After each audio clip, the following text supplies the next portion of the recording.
Need a vacuum, spirit level, coffee.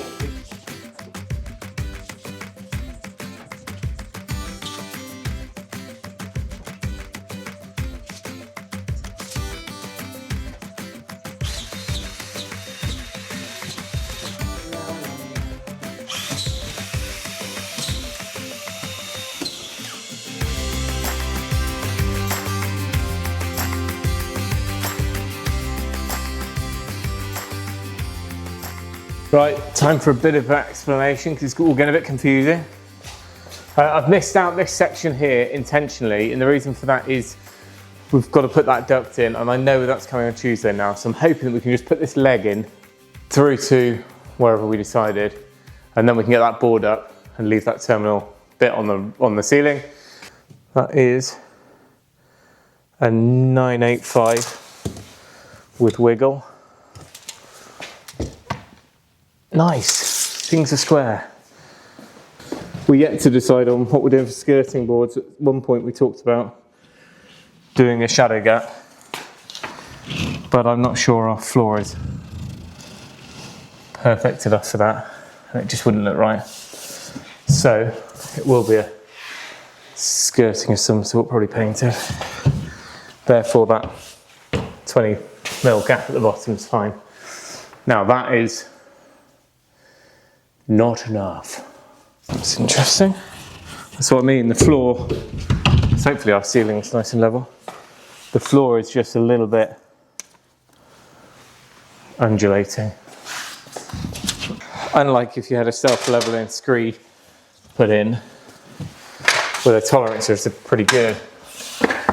Power floating basically an industrial concrete floor like this means it's not, well, it's not as close as it should be really.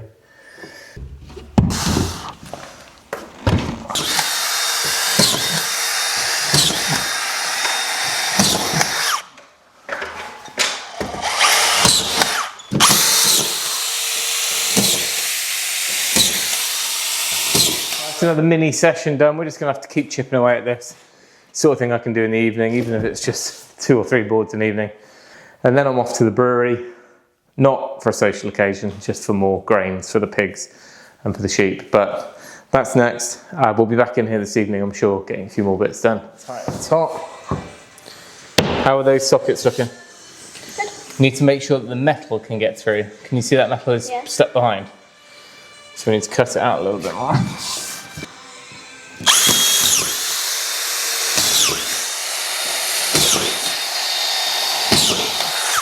But you need to know where it is, so you need to push that in. Okay.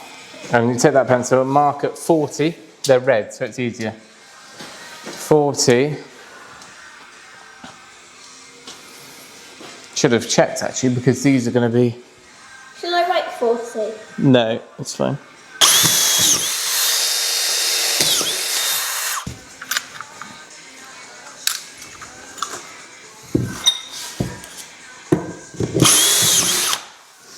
You good?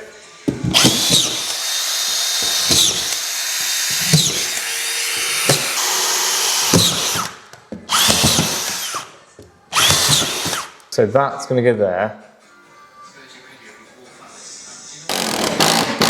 Have another screw, just out that pot on the window.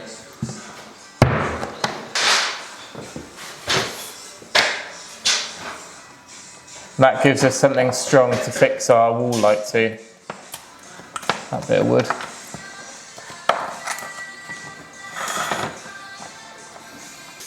that why it says sadness? Push here. Keep it moving, keep it moving, keep it moving.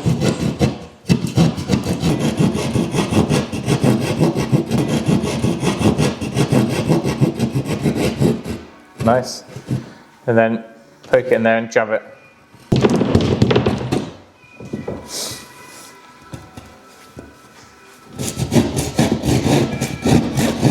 Complete. That's it. And then we. How's it going?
Morning all, back to it.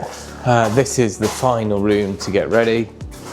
It took until 11 last night to get it to this point, but I gave up and didn't do the corner beads, so I'm going to do those now, and then hopefully the guys will be here in the next half an hour. Oh, it's dusty in there. Need a vacuum, spirit level, coffee.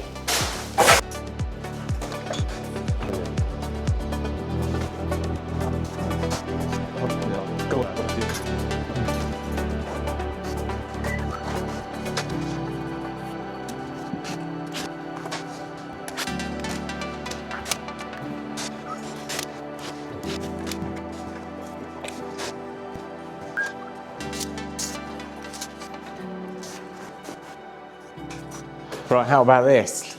We're almost ready to hand over. Well, we are ready, I think, to the plasterer, who should be here this morning, but I haven't had any confirmation he's actually coming, apart from last week.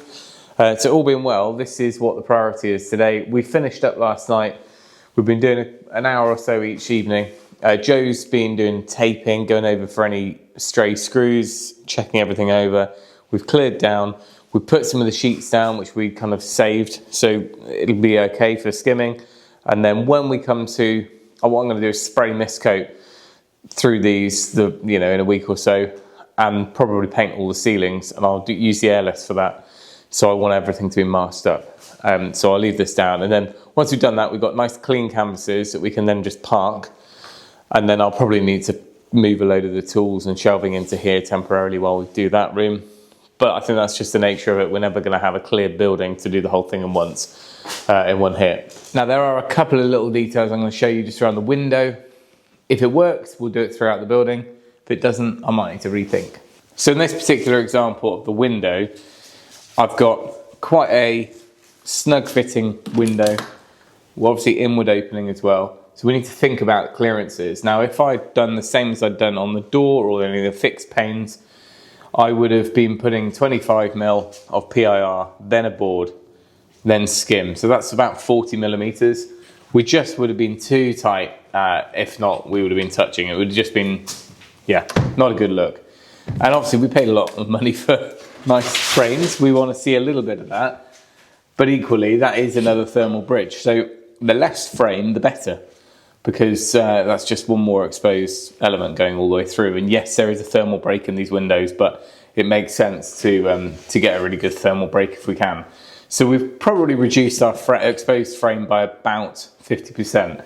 And the way I've done that is using tile backer board, which ordinarily you'd use in a bathroom. Quite often that's only 10, 12mm thick, but you can get it in all thicknesses. And what I did is I've used a 20mm backer board there. Now that is 20mm of XPS insulation. So it's better than nothing, and it's still going to give a thermal break to that window. But the benefit is, with this one, I can plaster, I hope. I can skim straight onto this surface, so we don't have to put an additional board of plasterboard inside that. I'll give you a little close-up. So here you go. On this side, regular plasterboard.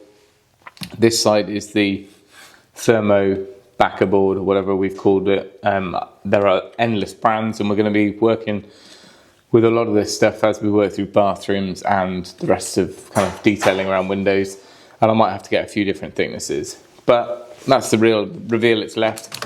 We've also got the added benefit of MVHR fresh air being brought into the rooms and less need for constant opening of windows. But I'm happy with how that opens.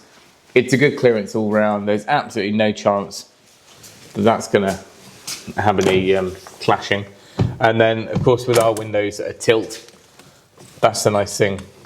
If you do want your window ajar, they're just going to be vented in like that anyway. So that kind of works well. I'll tell you the truth, I actually forgot they tilted until then. And we talked wiring a little bit. Most of this is all hidden. This is all units along here anyway. But we've got a dishwasher there. Up here is the point where we're going to put the isolators. So we've got dishwasher, hob, induction, oven in a little bank of switches. That'll be in the back of a cupboard above the oven. So I think we're ready here. I've just brought down 2 tails, a hot and a cold. I still haven't decided what I'm plumbing the house in. That's just some Hep2O pipe I had. So I've run that up into the loft space and we can connect to that when we're ready. But that is the thing I need to kind of move on to next, all that plumbing throughout the building, because that's going to prevent us from getting any more rooms to these sort of stages. That's 1/8. 2. I just want to double check our design. We kind of know what's going where, and we're not having any wall units necessarily. We might have a little bit there in the corner. But by the time we've got a full height oven unit here, we've got an extractor, hob. There's no space for wall units there. Over there's got to be a fridge. We're limited with where the kitchen goes because there's those conduits going down through the slab. So we know we need a unit over those. So we're going to come along this wall and around the corner, which means we're not coming all the way along this wall. I mean, at the end of the day, it's meant to be a kitchenette in here. It's meant to be quite small and compact. Already, it's probably the same size as our kitchen that we've got at the moment. So we're not going to go overboard. But, you know, one day I'll be growing old. I might move in here. I want it to look nice. Now, let's tell me in the comments, when's it too young to start planning for when you're old? It's a bit of a depressing thought, but this is our forever home, I hope. And I don't want to do it again. And I also don't want to get down the line in 20, 30 years' time and realise that I wish I'd done this, that and the other to make it future-proof. I think we've been quite sensible about it, and we've done this annex in a way that for now, friends and family can stay here when they're visiting and they've got their own space. We've got the option for this room here to be a playroom or a gym or whatever it might be. But come down the line, we might have our own parents or family who need somewhere to stay medium term. And in which case, there's enough space for that. There's enough space for a carer even. We've allowed for that in our design. And then, of course, when we're getting on a bit, there's space for that to be an option as well. I'm not going to move that on that end, am I? But it is an option. The kids might not be able to move out for a while. It's nice to have the space. So I don't know if it's a depressing way to think, but that's the way we've done it. Now, where possible, we like to keep things varied on the channel for you as much as for us. And fear not, the next couple of videos we'll be stepping outside. We've got our windowsills to fit, which is long awaited because we've been waiting for them. And once they're in, it means we can start the cladding, which is really exciting. We've even put a couple of bits up, but that will have to wait for the next video. And then life goes on the farm, so we've still got sheep to sort out, and we've got a cow just about to calve. We've got piglets on the way in a couple of weeks. A lot of makeshift pens and things getting sorted because of the horrible weather. And of course, we started another project. So Eden and I have been chipping away, quite literally, in the background, getting some demolition work done so we can make a bit more of some of the old buildings around the farm. So plenty more coming up in the next few videos, but for this week we just had to focus, get a bit of graft done and get these rooms ready. I think these are going to be done this week, maybe Monday for the other one, depends. I have no idea how fast he works. I've got to bring in the rest of the plaster, some power, and make sure everything's ready for him. But it's quite nice to get a room to this point. We're kind of jumping the gun a little bit because obviously there are so many rooms in the house that are nowhere near being ready to plasterboard because they need all their ducting, all the first fix plumbing. But these ones, because we can come in from the top of the ducting, they don't have any plumbing in them apart from these two down to the kitchen. it made sense to get a couple done, and then we can have a warm fuzzy feeling and then carry on with the other stuff we should be doing. It's going to be one of those things where we do a bit of plasterboarding and plastering, and then we'll come back to it next month. There'll be a few more rooms and we'll just chip away at it, and I think that's probably the best way. Otherwise it's going to be a bit monotonous and just, you know, we're all going to get a bit tedious and bored. Not only me doing it, but you guys watching it. Believe it or not, Plaster has just turned up in his van, so I'm going to leave it there. Thank you all for watching. Remember, if you can, do it yourself, and we'll see you next time.